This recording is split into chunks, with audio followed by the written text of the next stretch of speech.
Génesis capítulo 22.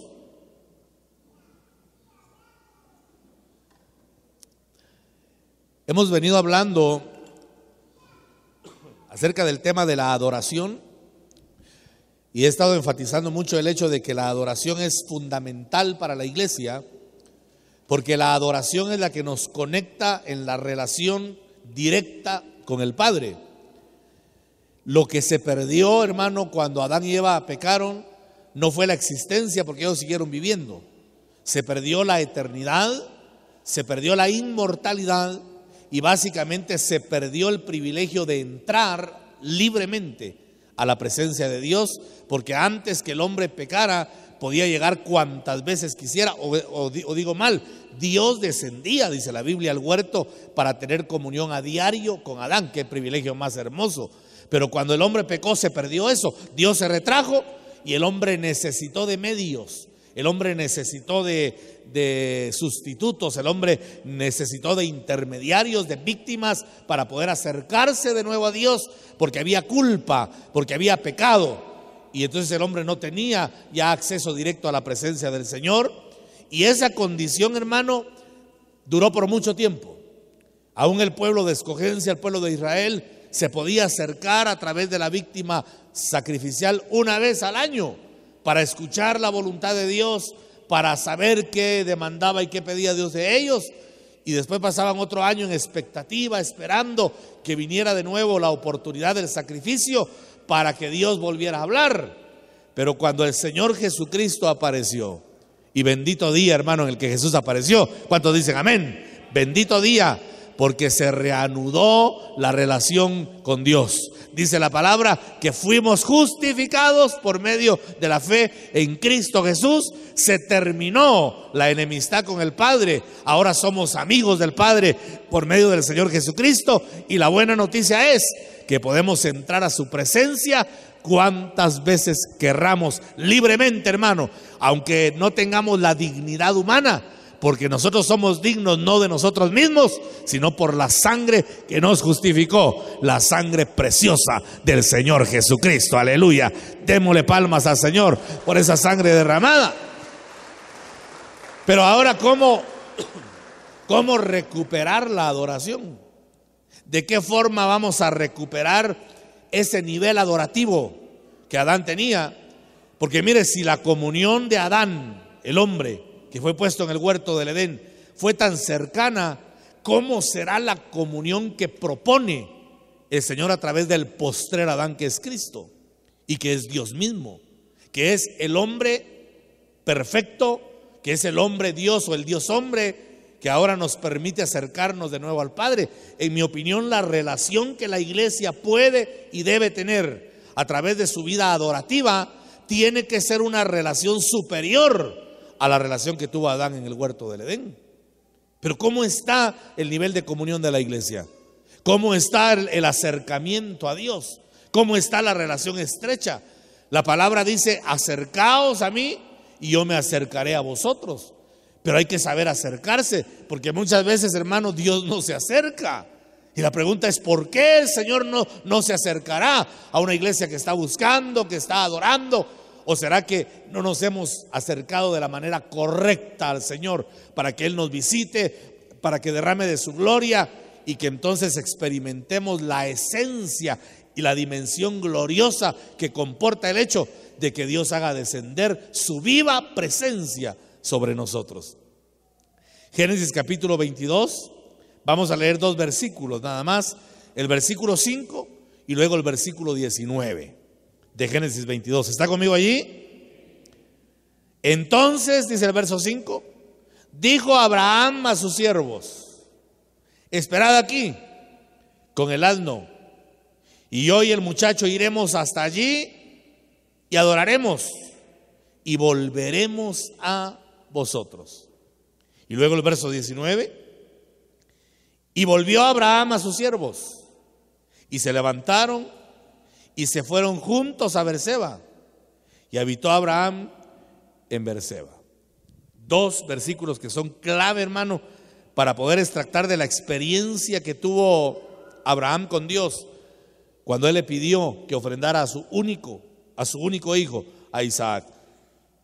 Aquí encontramos fundamentos, en mi opinión, para establecer la verdadera adoración. Abraham dijo: iremos con el muchacho a adorar y luego volveremos.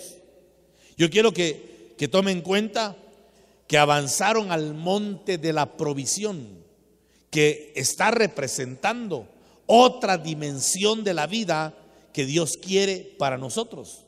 Avanzaron, repito, al monte de la provisión. Y dice en el verso 14 de ahí de Génesis 22: y llamó a Abraham el nombre de aquel lugar: Jehová proveerá. Por tanto, se dice hoy: en el monte de Jehová será provisto. Esa es una dimensión que la iglesia tiene que encontrar, hermano. ¿Será que nosotros ya visualizamos por lo menos el monte de la provisión? Abraham avanzó en fe. Abraham caminó en confianza. Abraham se dirigió al monte de la provisión. Note que Abraham no estaba pensando tanto en el monte del sacrificio. Él estaba pensando en el monte de la provisión. Y me sorprende eso, hermano, porque la voz de Dios fue muy clara. Oiga, o lea conmigo el verso 1 y el verso 2. Aconteció después de estas cosas, dice, que probó Dios a Abraham. Oiga, aconteció después de estas cosas que probó Dios a Abraham. ¿Sabía usted que Dios prueba? Pero Dios nunca tienta. Porque el tentador, que en la palabra griega es el peirazo, si no recuerdo mal, ese es el diablo. Ese tienta para destruir. Ese tienta para hacer daño. Ese tienta para sacar de una posición, de un nivel. En cambio, Dios no tienta a nadie, porque dice el apóstol Santiago que Dios no es tentado por el mal, porque la naturaleza de Dios es la bondad por excelencia. ¿Cuántos creemos que Dios es bueno, hermano? Levante su mano derecha, por favor, y diga conmigo: Dios es bueno. Una vez más: Dios es bueno. Una vez más: Dios es bueno. Aleluya, dele palmas al Señor. Él es bueno, hermano. Dios no es tentado por el mal. El Espíritu Santo me redarguyó, y cuando digo me redarguyó me refiero, o lo digo desde una posición de ministro, porque el Señor ha hablado a mi corazón, y en una ocasión me dijo el Espíritu Santo, yo creo que Dios habla a través de pensamientos, no le voy a decir que escuché la voz audible, Él me habló a la mente, y yo sé que es la voz del Espíritu, porque esos no son pensamientos que brotan de la pobre mente humana. De la mente humana solo cosas malas salen, hermano, pero el Espíritu Santo habla cosas buenas. Y el Espíritu Santo en una ocasión me habló y me dijo: ¿por qué le pintan a mi pueblo una imagen errónea de lo que yo soy? Porque muchas veces miramos a un Dios condenador, muchas veces miramos a un Dios acusador, muchas veces miramos a un Dios que está con un rifle de mira telescópica apuntando al pueblo, y al primero que falle le deja ir un plomazo.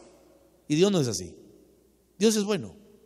Y a veces tenemos esa mentalidad, y a veces el pueblo tiene un sentir, hermano, de temor, pero no de temor reverencial, sino de miedo, porque hay un Dios castigador, porque hay un Dios que condena, porque hay un Dios que trae juicio, porque hay un Dios que de alguna manera está a la expectativa de ver en qué momento resbala a su hijo para castigarlo con dureza.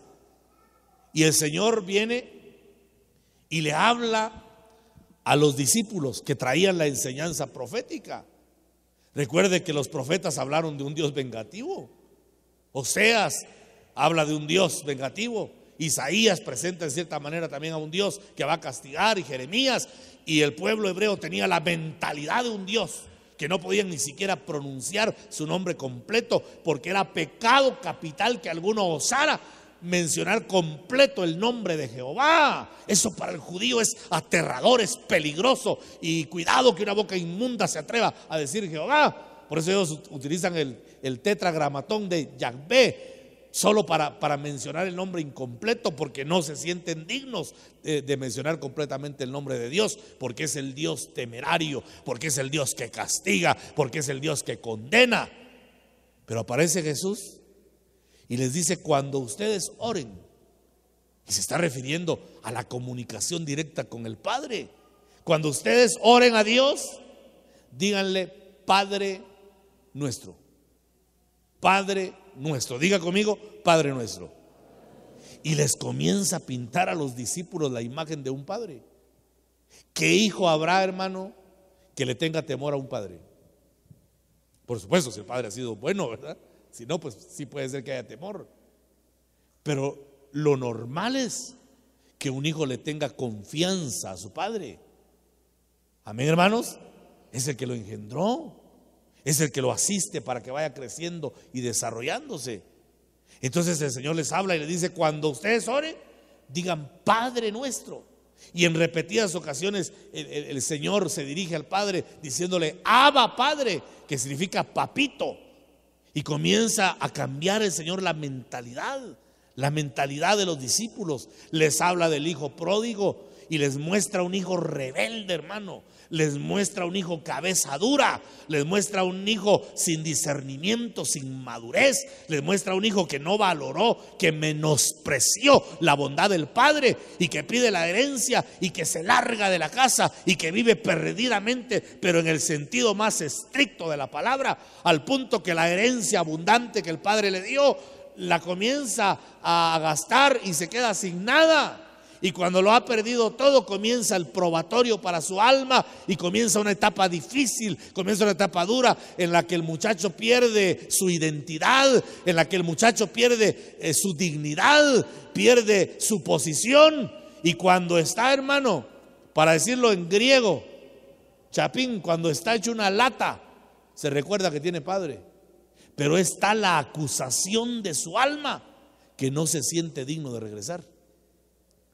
Y dice: en la casa de mi padre hasta el siervo más insignificante tiene abundancia de pan. Yo aquí me estoy muriendo de hambre, yo aquí me estoy muriendo porque no tengo recurso. Y en la casa de mi padre hasta el siervo más ínfimo tiene de todo, tiene techo, tiene vestido, tiene comida. Y yo, que soy hijo, me estoy muriendo en esta posilga. Entonces comienza a reflexionar y dice la palabra de una forma más clara que volvió en sí. Y esa expresión a mí siempre me llama la atención, hermano, porque en mi opinión vuelve en sí solo el que está inconsciente. Amén. Vuelve en sí el que está perdido en su mente, o para decirlo de forma clara, el que está loco. Porque solo alguien que está loco piensa dejar la abundancia del Padre para aventurarse y resultar en una posilga. Pero el punto es que el muchacho resultó ahí. Ese fue su lugar por su decisión equivocada y errada. Pero estando ahí, hermano, volvió en sí. Por eso, benditas sean las circunstancias difíciles que pasa el que se ha alejado de Dios. El que se ha alejado de Dios, hermano, de alguna forma es apretado, no porque Dios sea malo. Es más, yo creo, hermano, el postulado que yo tengo cuando alguien se aleja no es que Dios lo está tratando y lo está castigando, es que él se salió del perímetro de la bendición. Y el que se sale del perímetro de la bendición se lo traga el diablo, hermano. Se expone, pero él voluntariamente se salió de la protección. Entonces Dios lo único que hace es retraerse nada más. No es él el que piensa en castigar, no es él el que piensa en tratar con dureza. Es el hijo que se alejó del perímetro de bendición y está expuesto a todo. Porque lejos de Dios estamos expuestos a todo. Por eso dice la Biblia que el que se aparta de Jehová para su propia destrucción se aparta. Y este muchacho, hermano, se apartó y empezó a sentir el frío de la ausencia de Dios. Pero volvió en sí. Volvió en sí. Y pensó de nuevo en la casa, con nostalgia, con pena, ¿por qué no decirlo? Con acusación. Pero dijo: me levantaré. Y cuando dijo me levantaré, ya estaba de pie. E iré a mi padre. Es que nadie cambiaba el hecho de que era hijo. Cuando veamos nosotros a alguien, hermano, en una situación difícil, pero esa persona ha tomado a Cristo, que no se nos olvide que es hijo, aunque no nos guste a nosotros. ¿Sí? Aunque no nos guste. Ay, no, pero ¿cómo le voy a decir yo, hermano, a ese fulano si mire cómo anda? Mire esa sinvergüenza. Qué pena que me escuchen diciéndole: hermano, ¿te crees tú más grande que el Padre? ¿Te crees más santo que el que lo compró? aunque no nos guste nuestro hermano, porque es hijo. ¿Estamos de acuerdo? Y él dijo, iré a mi padre. Y si hubiéramos visto la apariencia, si hubiéramos preguntado, ¿y quién es tu padre? Mi padre es un rey. Un rey. Miren, aquel dice que su padre es un rey, miren la planta que tiene. Pero en el corazón él sabía que era hijo, hermano. Y regresó y tenía una acusación terrible. La conciencia, hermano, lo estaba señalando. Porque la conciencia, yo creo que la conciencia es una facultad humana más que una provisión divina. La conciencia acusa, la conciencia condena. Por eso en Hebreos dice que procuremos tener un corazón puro y una limpia conciencia. Porque la conciencia lo que hace es acusar. La conciencia lo que hace es señalar, la conciencia lo que hace es apuntalar y hacernos sentir que no merecemos estar en la presencia del Señor. Y ese es un postulado totalmente erróneo, hermano, porque nosotros podemos estar en la presencia del Señor no porque lo merezcamos, porque el día que la conciencia nos convenza que nos acercamos a Dios porque estamos bien, ese día nosotros estamos mal y estamos en la pura calle. Nosotros tenemos derecho de acercarnos, no por nuestra vida personal, tenemos derecho a acercarnos por la sangre que Cristo Jesús derramó en la cruz del Calvario. Por eso la conciencia no nos puede apuntalar y dejarnos al margen de la bendición. Es más, en el pensamiento hebreo, la conciencia individual no existe. ¿Sabía usted eso?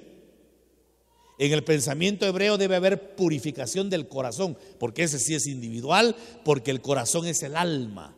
¿Qué es el corazón, hermano? Amén, el alma. Cuando se habla de alma en el Antiguo Testamento se habla de corazón, y cuando se habla de corazón se habla de alma. Entonces para el judío había que limpiar el corazón, pero la conciencia, y esto sí por favor cáptelo, porque esto es oro, hermano. Para ellos la conciencia no era individual, la conciencia era colectiva. Yo creo en ese postulado. El corazón, el alma es individual. Debemos de mantener pura nuestra alma, hermanitos amados. ¿Y cómo se mantiene la pureza del alma? A través de la administración, a través de la confesión de pecado, a través de la renunciación, a través del llanto, la oración, la búsqueda, el ayuno, humillar el alma, para que nuestra alma, el Señor vea que queremos limpiarla. Pero la conciencia, hablando en el sentido de iglesia, la conciencia la formamos todos los que estamos acá. Y mire, Israel entendió también eso, que ellos supieron por qué.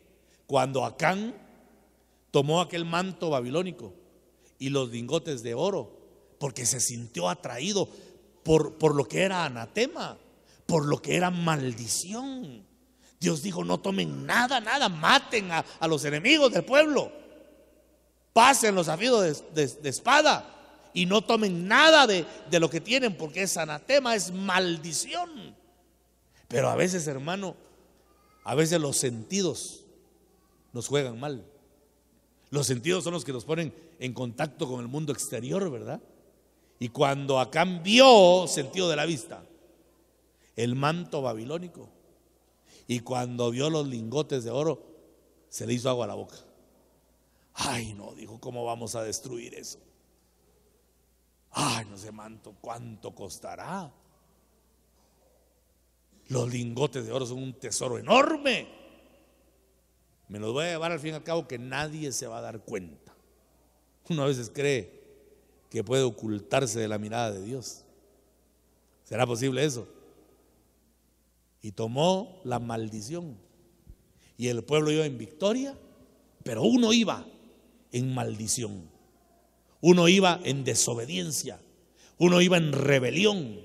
Llegaron a casa y todos con vítores, hermano, y todos con victoria, declarando victoria. Pero de repente el pueblo comenzó a retroceder. Y cuando vieron que les faltaba conquistar una ciudad pequeña, insignificante, dijeron, ahí ni siquiera mandemos a todo el ejército. No mandaron a los titulares, solo a los de la banca nada más. Ese pueblito, pueblucho. Y ese pueblucho los hizo retroceder. Y no eran capaces, hermano, de vencer. Y el pueblo empezó a retroceder. Y sentían que era un enemigo fuerte. Y el pueblo comenzó a extrañarse, empezaron a atemorizarse y empezaron a preguntarse qué estaba sucediendo. Y tuvo que orar el siervo de Dios, clamar y decirle: Señor, ¿qué está pasando? Y Dios le mostró que había anatema en medio del pueblo. Y descubrieron a Acán, descubrieron la maldición, y usted sabe lo que le ocurrió, ¿verdad? Pero se da cuenta cómo Israel desde esa ocasión empezó a tener claro que la conciencia es de carácter colectivo. Y eso sí es importante, hermano. Por eso aquí no se trata de que el hermano viva su vida como quiera vivirla. Yo soy débil y de repente fallo, pero al fin y al cabo que soy yo. No. En el cuerpo de Cristo ya no se vale ese pensamiento. Aquí tenemos, hermano, nosotros que tener la hombría para los que somos hombres, ¿verdad? Tenemos que tener el valor de amarrarnos bien el pantalón y pensar que la transgresión mía puede perjudicar a los hermanos que se están santificando, que están buscando del Señor, que están humillándose, que están purificándose. Y no puedo yo ser un elemento que detenga la gloria de Dios. No puedo yo ser un obstáculo, hermano, que no permita que la gloria de Dios descienda, porque hay un pueblo que tiene hambre y sed de justicia. Eso se llama tener conciencia colectiva. Entonces yo voy a purificar mi corazón, porque al mantener puro mi corazón, mi conciencia colectiva no va a perjudicar la relación en el cuerpo de Cristo. Y mire, hermano, eso es tan claro, eso es tan entendible. ¿Cuántos creen que la iglesia es el cuerpo de Cristo? No oigo. ¿Cuántos creen que la iglesia es el cuerpo de Cristo? Cuando a usted le duele el oído, ¿está tranquilo el resto de su cuerpo? ¿Aló? Cuando a usted le duele el oído, ¿está tranquilo el resto de su cuerpo? Si algunos me han dicho: pastor, disculpe, no pude venir al servicio, tenía un dolor de oído. Cuando usted tiene un dolor de muela, ¿está tranquilo su cuerpo? Porque un miembro está afectado, pero el resto siente el efecto. Amén, hermanos. Ahora traslade ese pensamiento, ahora traslade esa inquietud al cuerpo de Cristo, que es la iglesia. Y tenemos que pensar que si, por eso dice, cuando una parte del cuerpo se duele, el resto del cuerpo debe estar dolido. Y cuando una parte del cuerpo se goza, el resto del cuerpo está feliz. Pero hermano, pensemos que cuando una parte del cuerpo se contamina, nos contaminamos todos. Y eso ya tiene que despertar mi responsabilidad individual. Eso ya tiene que despertar eso que le estoy diciendo, responsabilidad individual, para saber cómo debo comportarme, no solo por mí, sino por el cuerpo de Cristo, que es la iglesia. Por eso le dice Pablo a Timoteo: para que sepas cómo debes comportarte en la casa de Dios, que es columna y baluarte de la verdad. Hay que saber cómo comportarse, hermano amado, para que entonces el pueblo tenga la bendición deseada, para que entonces el pueblo pueda acercarse al Señor y que Dios descienda. Porque si no nos sabemos acercar, si nuestra conciencia está contaminada, Dios va a desechar a un pueblo. ¿Y qué culpa tienen los demás? ¿Qué culpa tienen los demás? ¿Habrá injusticia en ese caso en Dios? No, porque somos un cuerpo. El cuerpo, ¿cómo llamarle? Por naturaleza se tiene que cuidar, hermano. Es increíble cuando una parte del cuerpo se descompensa, cómo se descompensa lo demás, ¿verdad? Por ejemplo, cuando hay problemas de azúcar y a uno se le sube el azúcar, resulta uno con presión alta. Y uno dice: ¿pero qué tiene que ver la presión con el azúcar? Es que sí tiene relación, porque el cuerpo trata de equilibrar, el cuerpo trata de arreglar el problema. Entonces mire, hermano, cómo nuestra relación corpórea es más real de lo que nos imaginamos. O sea que aquí no cabe el pensamiento: mi vida es mi vida, yo la vivo como me da la gana. En el mundo nuestra vida era nuestra vida, ni de nosotros, creo que era del diablo, ¿verdad? Pero cuando venimos a Cristo, nuestra vida no es más individual, porque ahora formamos parte de la iglesia, que es el cuerpo de Cristo, la santa congregación de los redimidos por Jesús, hermano. Aleluya, dele fuerte las palmas al Señor. Entonces, Después de estas cosas probó Dios a Abraham y le dijo a Abraham, y él respondió: heme aquí. Y dijo: toma ahora tu hijo, tu único, Isaac, a quien amas, y vete a tierra de Moria y ofrécelo allí en holocausto sobre uno de los montes que yo te diré. Para mí es clara la voz de Dios. Amén, hermanos. Hay comentaristas judíos que piensan que lo que ocurrió aquí no provino del Señor. Estaba leyendo, es curioso. Pues dicen ellos: ¿cómo Dios va a pedir un hijo? Sin embargo, nosotros estamos claros que fue Dios quien habló con Abraham. La Biblia lo sustenta en diferentes pasajes de la Escritura. Y lea lo que dice el versículo 3. Y Abraham se levantó muy de mañana, como diríamos en el argón nuestro. Y Abraham se levantó temprano. ¿Y para qué se levanta uno temprano, hermano? ¿Para qué se levanta uno temprano? ¿Cuándo es que usted dice: mañana me voy a levantar temprano? ¿Por qué? ¿Por qué se levanta temprano? ¿Ah? Porque quiere aprovechar al máximo el día. Ahora, ¿quién se levantaría temprano? ¿Quién madrugaría para matar a su hijo? ¿Quién diría con sentimiento equilibrado: mañana me levanto temprano, que mañana me toca quebrarme mi patojo? Para que me entienda, ¿quién se levantaría con esa presteza? Qué bendición, mañana madrugo porque matamos al muchacho. Pero, hermano, a mí me impresiona mucho. De verdad, a mí me sorprende el perfil espiritual de este hombre llamado el padre de la fe. Porque escucha la voz de Dios, en mi opinión, en un sueño. Le habla a Dios y dice: y Abraham se levantó muy de mañana y enalbardó su asno y tomó consigo 2 siervos suyos y a Isaac su hijo, y cortó leña para el holocausto, y se levantó y fue al lugar que Dios le dijo. Entonces, claro que Dios le habló, ¿verdad? Ahí no hay pero ni la menor duda. Este versículo muestra que Dios le habló en sueño a Abraham, y lo tremendo es que él obedeció a esa voz. Hermano, ¿quién de nosotros obedecería a una voz así? Si usted tiene un sueño y genuinamente le aparece Dios y le dice: mañana quiero que mates a tu hijo, que me lo ofrezcas, usted se levanta y le cuenta a todo el mundo que tuvo una pesadilla. Amén. Ay, Dios mío, qué pesadilla la que tuve. ¿Qué soñó? Que Dios me dijo que matara a mi hijo. Ay, Dios me guarde de eso. Señor, reprenda al diablo. Pero Abraham sí sabía que Dios le estaba hablando, hermano, y lo hizo a través de sueño. Yo entiendo cuando la palabra habla que aparecieron personajes que recibieron mensaje de Dios por medio de ángeles, personajes celestiales. ¿Cómo no va uno a entender cuando ve un ser sobrenatural que desciende del cielo y que habla? Pero a Abraham no le habló un ángel, le hablaron por medio de sueño. ¿Acaso no podía Abraham decir: tuve un sueño, y de esta manera excusarse? Y por cierto, un sueño feo, pero fue un sueño nada más. Se levantó de madrugada y preparó lo que necesitaba para el holocausto.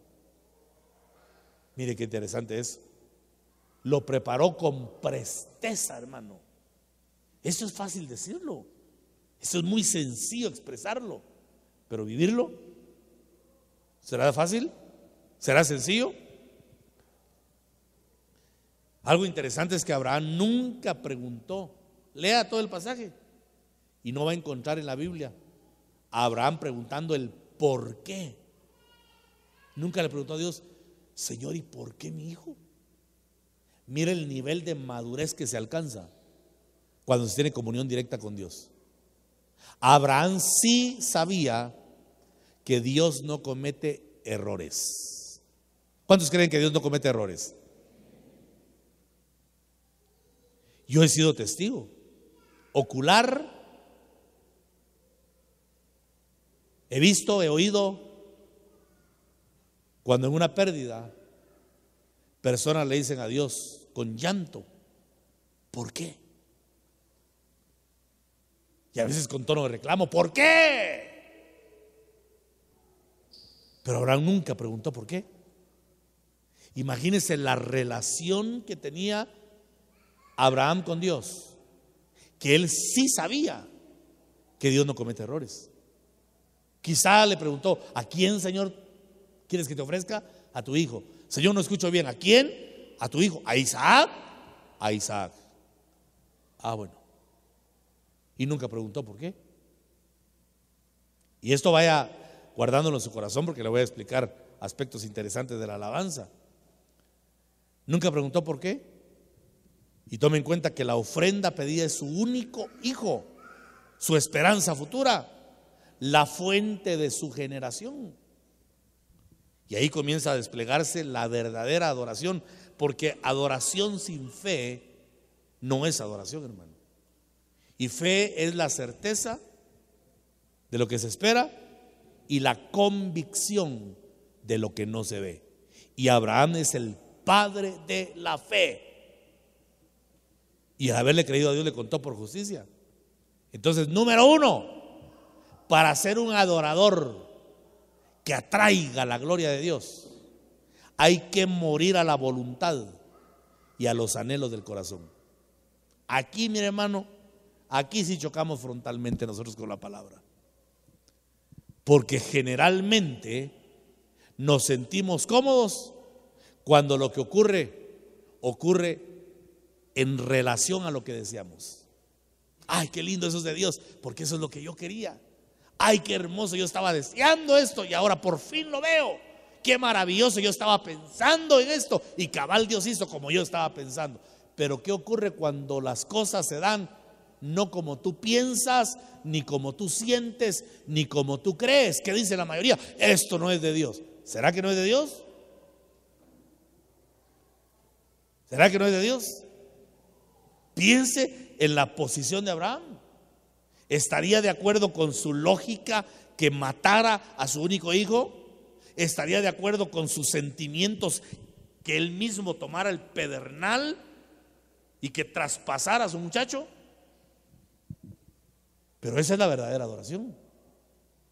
Porque Abraham, cuando subió al monte Moria, Abraham subió muerto a su ego. Él murió, hermano, a su deseo. Porque si Abraham no muere a su deseo, no se da el sacrificio. Primer aspecto. Entonces, para adorar, yo tengo que morir.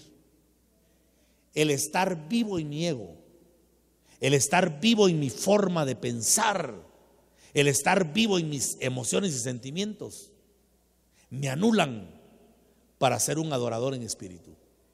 Y es que cuando hablo de muerte al ego, hablo del alma. Por eso Jesús le dijo a la samaritana: el Padre está buscando adoradores ¿en qué? En espíritu, no en el alma. El alma es mañosa, hermano. Mi pastor decía: el alma es una artista de Hollywood. Porque el alma no sabe engañar, pero el espíritu no miente. A Dios no le interesa el alma. ¿Y qué está en el alma? Mente, voluntad, emociones y sentimientos. Aquí no cabe los sentimientos. ¿Y por qué no adora hoy? Tuve problemas en la casa. Hermano, yo lo veo cabizbajo. Ay, no tengo ánimo de adorar. ¿Por qué? Tengo conflictos. Por eso Dios busca adoradores en espíritu. En espíritu. Que no sean movidos por su forma de pensar, que no sean movidos por sus emociones, que no sean movidos por sus sentimientos, sino que sean adoradores que entienden que a Dios hay que adorarlo porque hay que adorarlo. Punto. Y esto es lo que está haciendo Abraham acá. Morir a su voluntad, morir a sus anhelos y morir a sus sentimientos. Primer aspecto. Segundo, hay que obedecer sin entender. ¿Quién dice que hay que entender para obedecer? Hermano, yo sí estoy pensando si tomo esto o no lo tomo, porque no entiendo, yo no le encuentro a esto ni principio ni final. ¿Será que lo que Dios le pidió a Abraham tenía inteligencia, tenía lógica? No la tenía.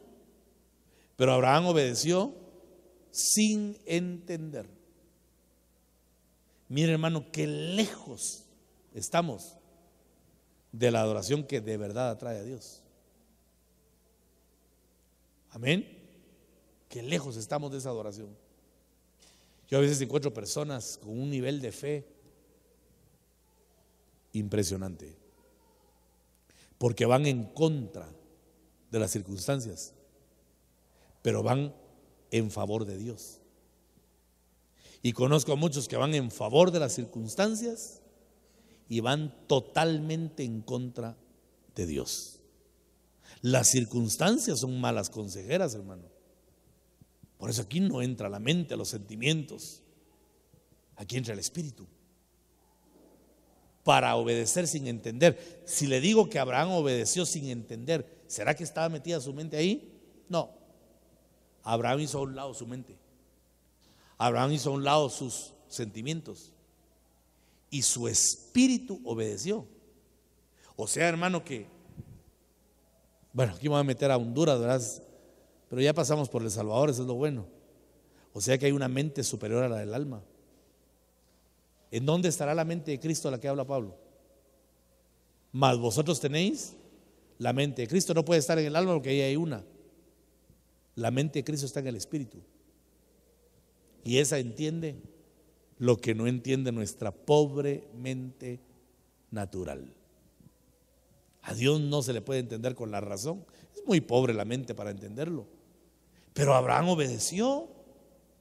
¿Qué respondió a la petición de Dios? Si no fue su alma, entonces ¿qué fue? Tuvo que ser su espíritu. Pero para que el espíritu tomara control, Abraham tuvo que hacer morir su alma. Y que no contara para nada. Y cuando murió su alma, despertó su espíritu. ¿Y cómo saber que fue su espíritu? Porque actuó sin demora. Actuó de inmediato, hermano. De inmediato. Así es como Dios se mueve. Sin razonar, sin pensar. Porque para subir al monte de la provisión hay que dejar cosas. Para subir al monte hay que separarse de cosas. Dice que cuando visualizaron el monte y llegaron a cierto lugar, le dijo Abraham a los siervos: bueno, siervos, se quedan acá. Y dejó a los siervos junto con el asno. Porque al monte del sacrificio no se sube como siervo, al monte del sacrificio se sube como hijo. ¿Entiende eso? Al monte no se sube con espíritu servilista, al monte se sube como hijo. Y por eso Abraham le dijo a los siervos: quédense aquí. El espíritu servil. Y también dejen el asno, porque el asno representa el ímpetu humano. El asno representa la fuerza sin razón. ¿Cómo llamarle? La fuerza instintiva, pues. Eso se tiene que dejar, porque al altar no se sube con un pensamiento de siervo, ni con una fuerza instintiva. Al monte del sacrificio se sube con espíritu conectado con Dios. Y cuando usted mira, iban ascendiendo al monte el Padre y el Hijo. El Padre y el Hijo. Es la única manera. Abraham tomó de la mano al Hijo para subirlo, de la misma forma que en la adoración verdadera el Espíritu Santo toma a los hijos. Por eso le dijo el Señor a la samaritana: el Padre está buscando adoradores. ¿Por qué utilizó el título del Padre? ¿Por qué no dijo Dios? Porque para ser buen adorador, primero hay que aprender a ser buen hijo. Amén. Entonces se quedaron los siervos y se quedó el asno, para que subiera el Padre y para que subiera el Hijo en obediencia total al Señor. Y mire, hermano, qué tremendo es esto, porque hay profundidad en ese pasaje. Vaya conmigo a Hebreos capítulo 11, por favor. Hebreos capítulo número 11.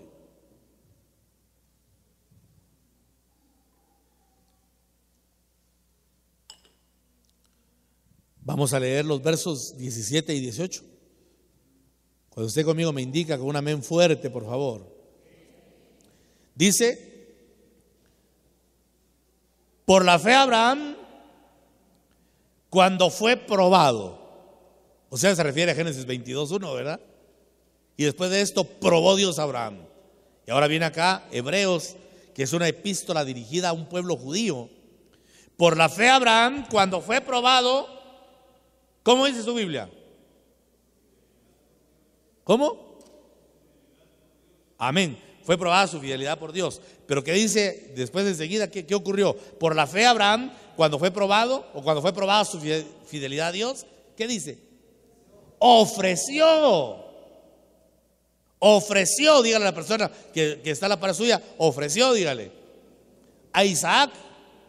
Y el que había recibido las promesas, ofrecía su unigénito, habiéndosele dicho: en Isaac te será llamada descendencia.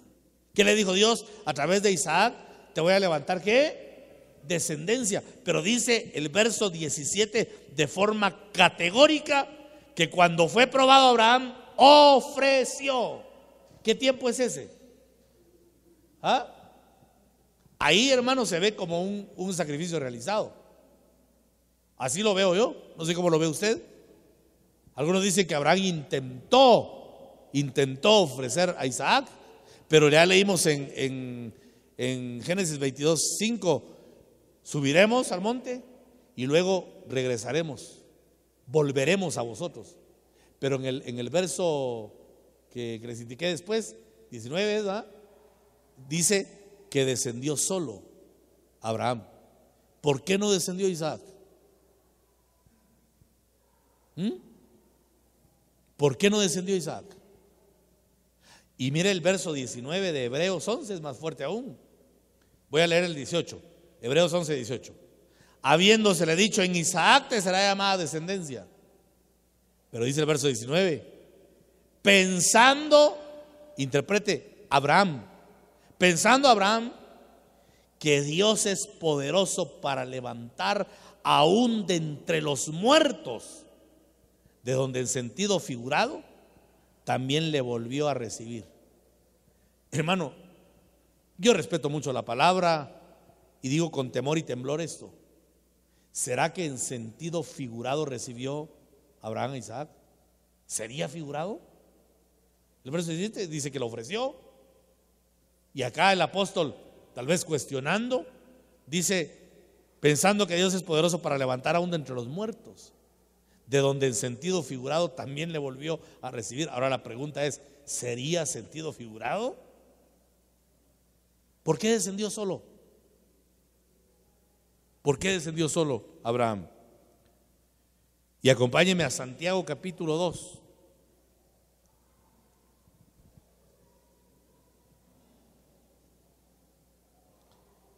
Santiago capítulo 2 y verso 21.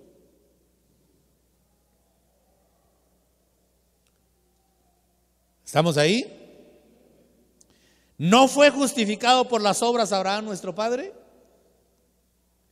cuando ofreció a su hijo Isaac sobre el altar? ¿Por qué fue justificado Abraham, dice? ¿Ah? Dígame, hermano, no le escucho. ¿Por qué fue justificado Abraham? Dice acá el verso 21. No le escucho todavía. ¿Por qué fue justificado? Por las... ¿Y qué es una obra? Luisito, ¿qué es una obra? ¿Será un pensamiento? Ese es el punto. Una obra es un acto. No, pastor, las obras son pensamiento. Y fue justificado Abraham por las obras cuando ofreció. O sea que sí actuó Abraham, porque dice que sabía que Dios era poderoso para devolverle en resurrección a su hijo. Eso no lo estoy sentando como doctrina, ¿sí? Solo piense nada más. Solo piense, medite y relacione por qué Abraham regresa solo y no con Isaac. Porque hay misterio en eso. Pero dice la palabra que descendió el ángel y le dijo: no le hagas daño. Y la palabra que más se aproxima cuando usted busca las terminologías hebreas es: no lo inmoles, no lo hagas pedazos. Porque la víctima primero la mataban y después así como a Jesús lo mataron, pero no le permitieron que le quebraran ni uno solo de sus huesos. ¿No será esa la figura exacta? Ahora qué tremendo, hermano. Pensemos por un instante. Eso es para la casa, ¿verdad? Porque alguien con mente inconstante va a torcer esto, va a pensar que es herejía. Por eso es para la casa, es para consumo personal. Pensemos el nivel que tuvo Abraham. Porque recordemos que le dijo Dios en Génesis 12: en ti serán benditas todas las familias de la tierra. Y te voy a enseñar cuál es el método. Y el método a Abraham, le dijo Dios, es que mates a tu hijo y que después te sea devuelto en resurrección. ¿Qué hizo el Padre con Jesús? ¿Acaso no fue matarlo? ¿Ah? ¿Acaso no fue matarlo? ¿Qué sentiría? ¿Qué sentiría Abraham cuando vio a Isaac sin vida y desciende solo? Porque sabía que el Dios en el que había confiado era poderoso para resucitar de entre los muertos. ¿Y qué sentiría el tercer día cuando apareció su hijo? Sano y salvo. ¿Ah? ¿Qué sentiría? ¿Por qué Jesús le dijo a los fariseos: Abraham se regocijó cuando vio mi día? ¿Y sabe cuál es el día de Jesús? Es el día de la resurrección. ¿Cómo lo vio Abraham? ¿Ah? ¿Cómo lo vio Abraham? ¿Cuándo vio Abraham el día de Jesús? Si lo separa miles de años. Pero ese padre vio a un hijo resucitado, que era la figura del hijo que de verdad iba a quitar el pecado de toda la humanidad, que murió, pero resucitó al tercer día por el poder del Padre. Aleluya, hermano. Dele fuerte las palmas al Señor. Esa convicción fue la que hizo que Abraham fuese justificado. Pero ahora el caso nuestro es tremendo, porque ya Dios no nos está pidiendo que matemos un hijo.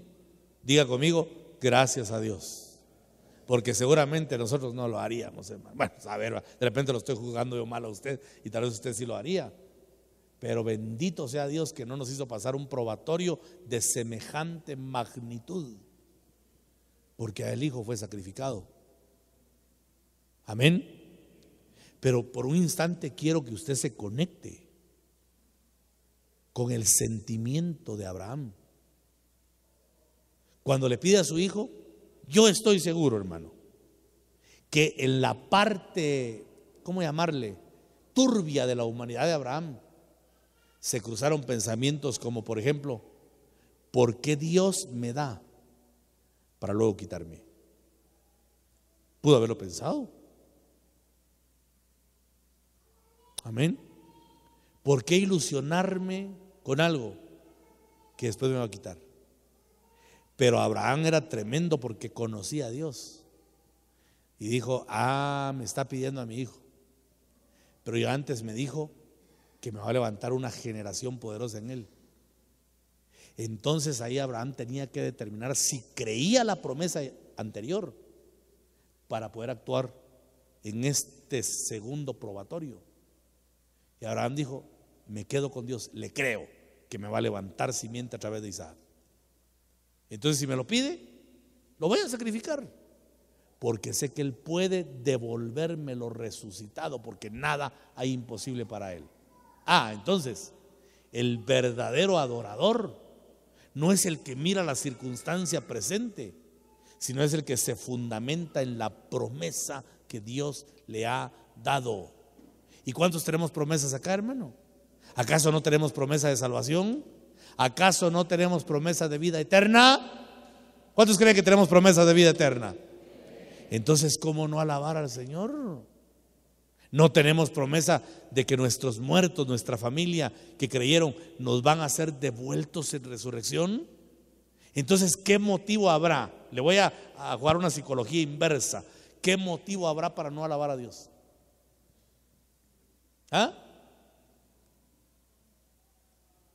¿Qué motivo habrá? ¿Qué excusa habrá para no alabar a Dios? No existe ninguna. Por eso a Abraham le pusieron, hermano, un probatorio tremendo en el que apareció la muerte. Y si Dios se rió de la muerte en la experiencia de Abraham, ¿qué habrá que nos pueda a nosotros interrumpir su adoración? Él merece ser adorado bajo cualquier circunstancia. Y mire qué demostración más tremenda nos da acá el Señor. Porque Abraham estaba empuñando el pedernal y quitándole la vida a su único hijo. Pero si usted analiza bien, Abraham estaba adorando, porque ofrecer era adorar a Dios a costa de lo que fuera. Lo importante es adorar a Dios. Pero Abraham nunca olvidó que Dios es bueno. Y le dijo: vamos a subir no al monte del sacrificio, porque el monte del sacrificio era monte de muerte. Le dijo a Abraham: vamos a subir al monte de provisión. Y cuando Jesús subió al Gólgota, tampoco subió al monte de muerte, porque cuando Él se ofreció voluntariamente, de ahí comenzó la provisión para todo el género humano que estaba perdido, incluyéndonos a nosotros, hermano.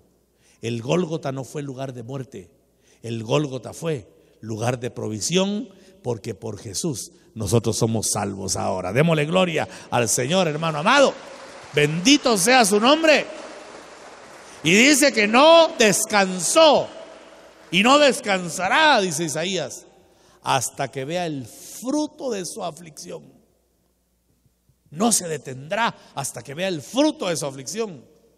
Qué lindo que el Señor no se detuvo, hermano, porque si se hubiese detenido, nosotros no seríamos salvos. Pero pasó momentos difíciles. En el Getsemaní sudó gotas como de sangre, pero no se detuvo. Todavía falta. Antes de eso lo golpearon, lo abofetearon, le arrancaron la barba, pero él dijo: no me puedo detener porque falta todavía. Y le pusieron una corona de espinas que clavaron en su frente, y una sola espina de esas era suficiente para inflamar todo el rostro, y ahí le pusieron corona de espinas. Al instante se le deformó su rostro, pero dijo: todavía falta. Y le pusieron una pesada cruz y lo llevaron en el Vía Crucis, en la ruta amarga hacia el Gólgota, sufriente, dolido, pero dijo: todavía falta. Hasta que lo llevaron a la cruz y lo clavaron de manos y pies. Y entonces dijo: consumado es. ¿Por qué nosotros nos detendremos en el camino? Porque a veces nosotros pensamos: ya no quiero seguir. Si Jesús nunca se detuvo, hermano, y no fue un camino fácil. ¿Qué probatorio de los nuestros será digno de compararse con el sufrimiento de nuestro Señor? ¿Aló? ¿Qué probatorio habrá digno de compararse? Ninguno.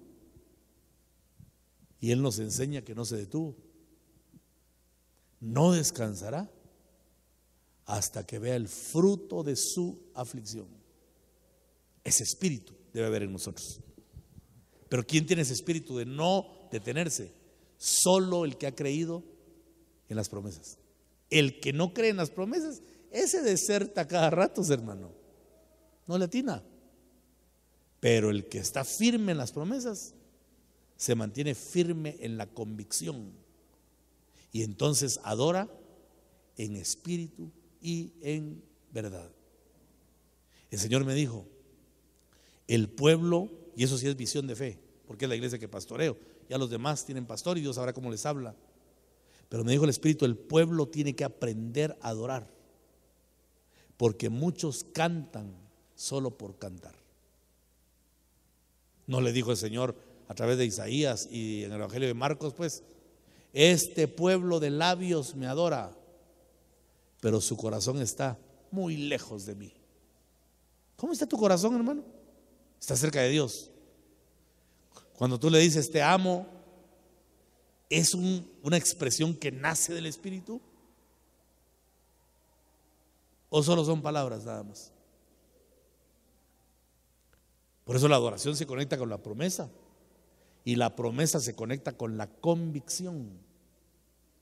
Cuando decimos gracias, gracias te doy, teníamos que estar llorando, hermano. Agradecidos porque estamos experimentando algo que hay profundamente arraigado en nuestro espíritu. Pero cuando solo es un cantar por cantar, ¿será eso adoración? Cuando Abraham sacrificó a Isaac, todos los ángeles se pusieron de pie en admiración por uno que le creyó a Dios, y eso le fue contado por justicia. Y así aparecen en la Biblia hombres grandes, y todos tienen en común algo: le creyeron a Dios. El apóstol Pedro está recién graduado del discipulado de Jesús y va hacia el templo junto con Juan, y se encuentran a un mendigo que les pide dinero y le dice: plata y oro no tenemos, mas lo que tenemos te damos, en el nombre de Jesús levántate. Y dice una versión: y lanzándolo por los aires. Qué fe, ¿verdad? Alguno que haya visto cuando lo lanzaron, como que era delgadito, ¿va? El muchacho. Y Pedro, pescador, tenía galleta, hermano. Lo lanzaron y algunos se hicieron así, ya acabaron a este pobre. Pero dice que en el aire se le enderezaron los tobillos, y cuando puso los pies en tierra los puso firme. ¿Qué hicieron después de ese portento? Meterlos a la cárcel. Y respiraban amenazas de muerte contra Pedro. Es más, le dijeron: lo vamos a encarcelar hoy y mañana lo vamos a matar. ¿Cómo se sentiría Pedro, hermano? Bajo amenaza de muerte y encarcelado. Pero estando en la cárcel se recordó que Jesús le dijo: cuando eras joven te ceñías e ibas a donde querías, mas cuando seas viejo, otro te ceñirá y te llevará a lugares donde no quieres ir. Dijo Pedro, cuando seas viejo. Y se vio en el espejo con el pelo bien negro. No me mata mañana. Feliz noche. Y hasta roncó, hermano, que todo siervo de Dios ronca, ¿verdad? Tranquilo, porque confió en una promesa, aunque estaba metido en la cárcel y le dijeron: mañana te vamos a matar. Pero él dijo: no, porque Jesús me dijo que voy a llegar a viejo. Eso es confiar en la promesa del Señor. Dele palmas al Todopoderoso. Cuando Dios te ha prometido algo, aférrate a la promesa. O sea que mucho pueblo no es adorador en espíritu, porque no cree a la promesa. Se mete el alma. Dios me ha prometido tanto. Mire, pastor, Dios me prometió bendición, y mire cómo estoy. Yo estoy salado, dicen algunos, ¿verdad? Entonces tú no tienes confianza en la promesa de Dios. Mire, hermano, tal vez no es la frase correcta, y perdóneme, porque yo también soy del